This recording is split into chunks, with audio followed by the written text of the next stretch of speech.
focusing very well today. I don't know why. I've been playing around with it for like the last 10 minutes, but alas, moving swiftly on. As you can probably see from the title of this video, today we are back with the long-awaited, the long overdue Ramble with a Beer Part 2. Ramble with a Beer Part 2. As always, I want to give credit to the two fine gentlemen who I saw do this video first, which was the ASMR Gamer, the ASMR Gamer, the ASMR Gamer, the ASMR Gamer, and Ben's ASMR. Pick up the boys. Great inspiration and an excuse to drink a very cold beer on a very chilled out Saturday evening over in the UK. So, without further ado, let's get into this. Today we're drinking Birra Moretti Sal di Mare, I think it's pronounced, which, I don't know if you can see that, unfiltered premium lager with a hint of sea salt, Italian sea salt, to be precise. Now this is the 660ml bottle, 4.8% alcohol, so it's just a pretty standard beer, but it's fairly new and it's really good, and we're actually going to be putting it in the glass of the same brand, which is a gift I actually got from somebody at work, which was possibly the best thing to come out of my job in a while. But let's get into this. I have my car keys with my trusty bottle opener that's been on here for years. I'm gonna try and not make too much noise opening this up. That was pretty smooth actually. And now I will make an excuse for myself when this goes wrong and tell you beforehand that this beer doesn't pour very well into this glass. Really hope I don't spill any, that would be very embarrassing.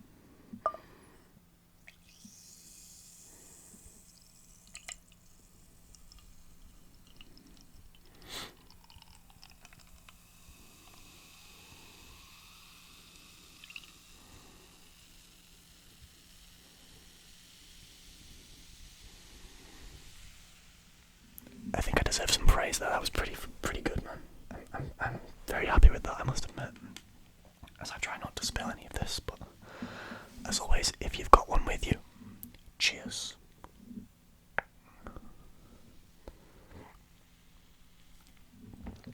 Oh, that's so good. If you are a beer fan and you haven't tried this yet, I highly recommend. In the UK, let me move this camera back a little bit. In the UK, it's available in most of the large supermarkets or retailers. I think I get mine from Tesco or Asda, which for me would suggest that for Americans it's probably in Walmart, but I don't know enough about your country to say for sure. But yeah, Birra Moretti Sal di Mare, if you can get your hands on it and you're a fan of beer, I highly recommend. It's great. I'm gonna take another sip of it now. So, it's been just over a week since the last upload. I haven't disappeared, I want to make it clear. I haven't disappeared. I've been dealing with a sports injury again, which has really sort of restrained me from doing anything. I got an injury across the top of my neck at the gym the other day. I was shoulder pressing, it was about a week ago now, just over a week ago. I was shoulder pressing above my head, and as I came down, I felt something click and I was like, ow. Tried to go back up and couldn't move my arms, but the weight is down and I felt a big shooting pain across my back. So that wasn't exactly ideal. Wasn't what you'd like to happen. But nonetheless, we're about a week out of it now. Just over a week out of it now, and feeling a lot better.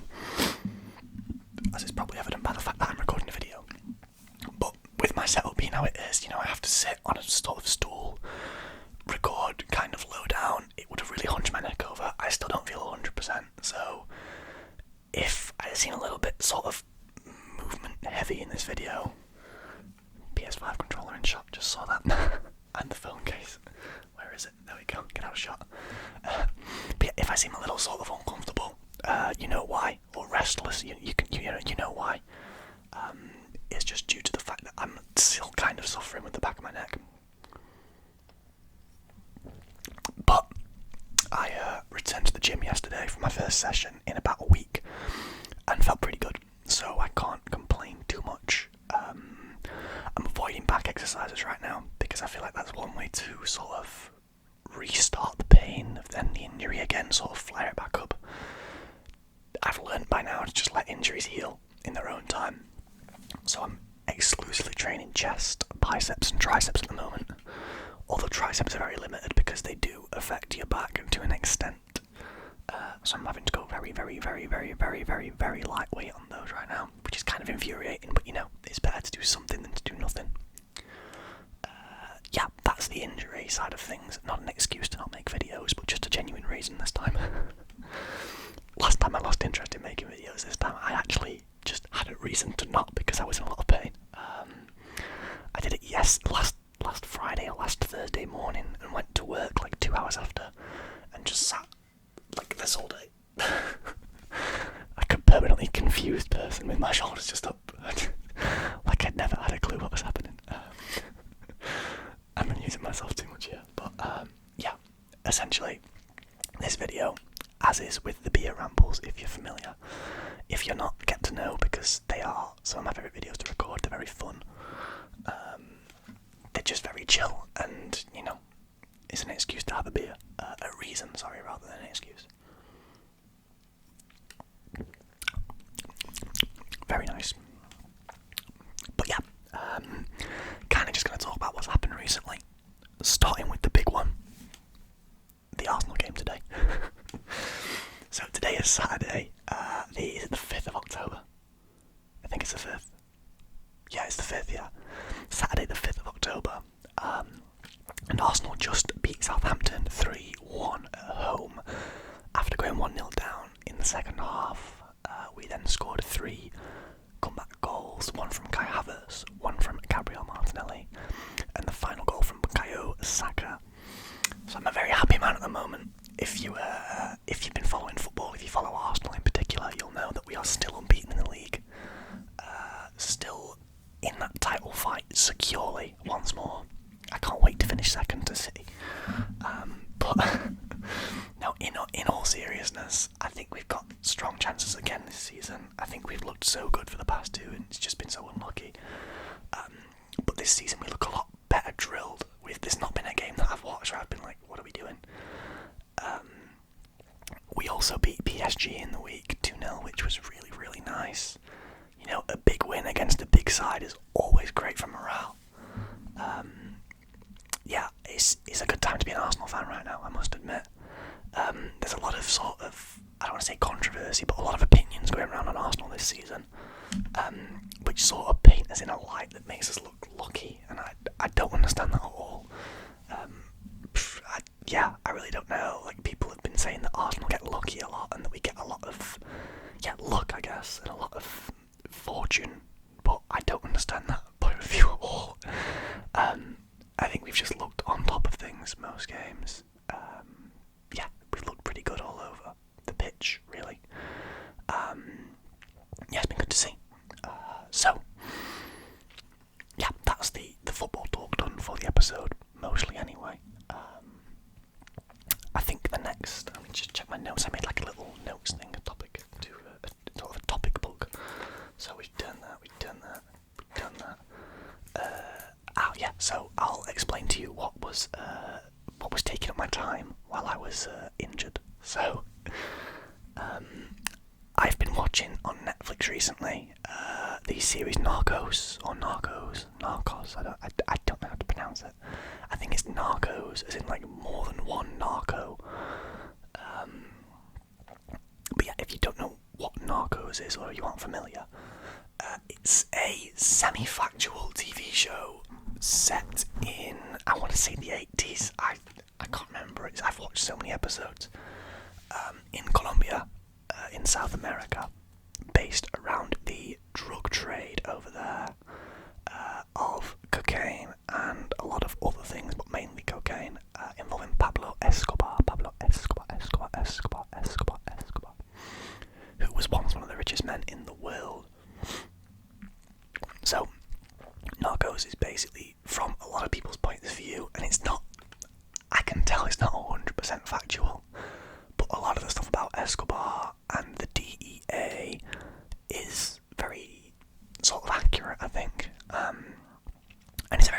show. It sort of goes really deep into Pablo's personal life, family life, what made him so successful, what caused his downfall, etc. And I've just finished the end of season 2, which I'm not going to spoil much, but if you didn't know, I mean it's history, but if you didn't know, Pablo Escobar was killed eventually by Colombian authorities, rather than being captured due to the sort of heinous crimes he committed over his life at that point. It was kind of a shoot to kill kind of scenario. If you see him, shoot him, kill him kind of thing. This mic cover doesn't look like it's on right, but I think it is.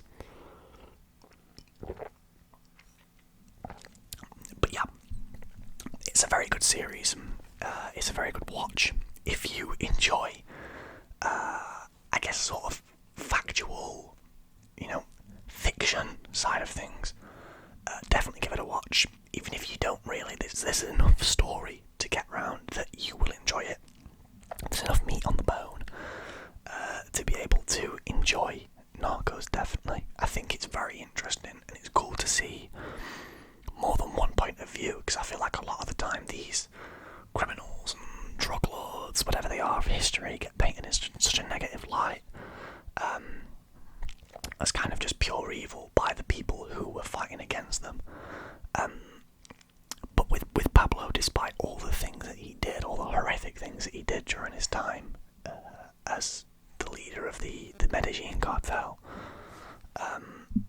you can see a clear reason a lot of the time why he's protecting people that he loves. He's protecting his family, friends, everything like that. The guy was born very, very poor, and turned out to become one of the richest men in the world.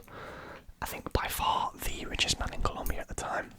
But yeah, essentially the show is just about his ongoing battles with the DEA, with Colombian authorities, the prime ministers of Colombia, more than one of them. Yeah, it's a very good show. I would highly recommend.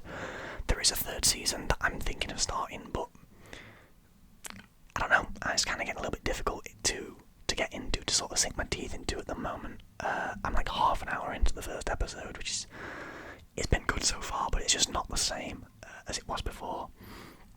A few of the important characters left the show, and that, they were kind of like my favourite characters.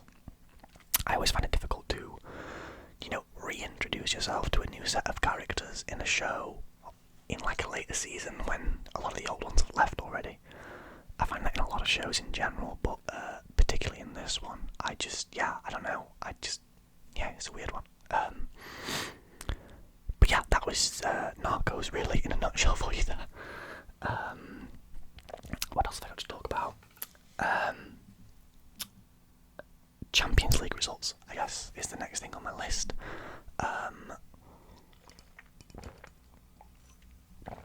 So when I said that football talk was done, I lied.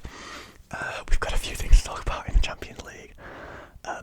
Starting off on a massive note with the fact that Aston Villa defeated Bayern Munich the other night with the goal from John Duran. What a goal it was. That guy's on fire this season. I don't support Villa at all. I don't particularly like Aston Villa as a team. I hate when Arsenal face them because they are just so irritating to face. But I can respect that match the other night. That was insane. Very, very well done to them. They did amazing against Bayern Munich. Admittedly, a Bayern Munich side that doesn't look as dangerous as it was for some reason. But yeah, they beat them 1-0. And also the same night, LOSC Lille in France defeated Real Madrid 1-0. Real Madrid, the current Champions League holders, they defeated those guys 1-0. With the goal coming from Jonathan David of Canada. Another player who is just seemingly really consistent. If you follow French football, let me know if I'm correct about that. I don't really follow French football too much. I find it a little bit tedious sometimes to watch so many games from so many different leagues. I mainly just focus on the Prem and Serie A because I've been to a Serie A game, so I have some investment in that. But yeah, it was really cool to see two big teams sort of, lose this week, get there. I don't want to say comeuppance, but sort of be shown up by smaller sides that did a really good job and played really well with a lot of passion, a lot of heart. Aston Villa, I mean, Emiliano Martinez, as much as he's a controversial figure, the guy's an insane goalkeeper. So good in net. Crazy form at the minute that he's in. Yeah, he's a really good goalkeeper at the moment. I think their team, I don't want to say that it's overachieving, because they have spent a lot of money on players, bringing in a lot of talent. You know, they've not got a side that you'd look at and go, like, it's a very good side regardless, but they are still overachieving in that sense. I think they're like 4th in the Prem at the minute or something. I don't know if they played today. I don't think they did. But yeah, very cool to see them doing well in the Champions League. And the other result that was quite shocking this week, I guess, was Borussia Dortmund beating Celtic 7-1. 7-7-7-7-1, which is insane to me. I'm not a Celtic fan. I'm not gonna even pretend that I follow Scottish football. But I know that Celtic played really well the other week against Slovan Bratislava. And I mean, I don't think they're a great team, but I know that Celtic did very well against them. I think they win 5-1, I think. Against Slovan Bratislava, which is, I believe, the biggest team in Slovakia. But I know not Real Madrid, someone else beat them by quite a margin this week. Manchester City beat them 4-0, I think, in the week. But yeah, to see Celtic get sort of run over 7-1 by don't get me wrong, the Borussia Dortmund side is very good, but it's not what it was. They've lost a lot of big players, but Karim Adeyemi played a fantastic game. So good for Dortmund. On, was it Wednesday night or Tuesday night, one of the two.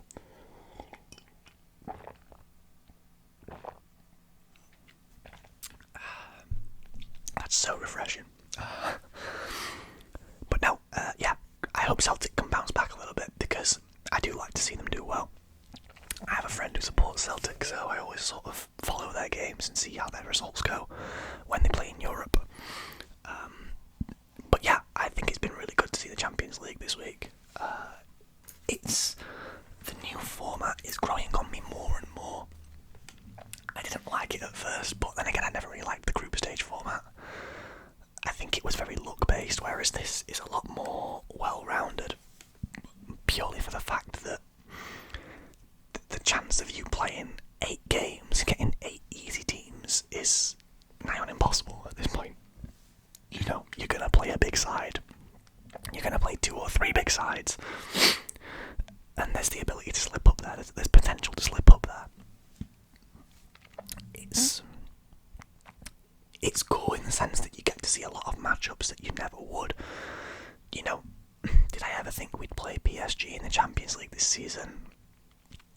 I mean, it's as much chance of it happening as it is not, typically, but it was cool to see us play a big side, you know, the top French side at the moment. I'm pretty sure they're still a good side. I know they've lost Mbappe, but they've got a lot of depth elsewhere, they've got a lot of good players. It was cool to see, I enjoyed it. Yeah, it was a really good game. I think the format is, yeah, as I said, growing on me. I'd like to see it sort of fleshed out a bit more. I think VAR is still ruining football, by the way. I will never not think that VAR is ruining football. However, the new Champions League format is not too bad, and nothing to do with VAR. VAR is a separate entity, it's just terrible. But that actually brings me to the end of the topics for today. I still have quite a lot of beer left. I'll finish this off cam most likely. However, I hope you enjoyed the video. Just wanted to say thank you for all the support on the last 2 uploads. They got a lot of views in not a lot of time, which is really cool to see. But yeah, I hope you enjoyed this video. Let me know your thoughts on any of the topics I talked about today in the comments. I always enjoy talking to you guys in the comments, seeing your opinions on football, Netflix,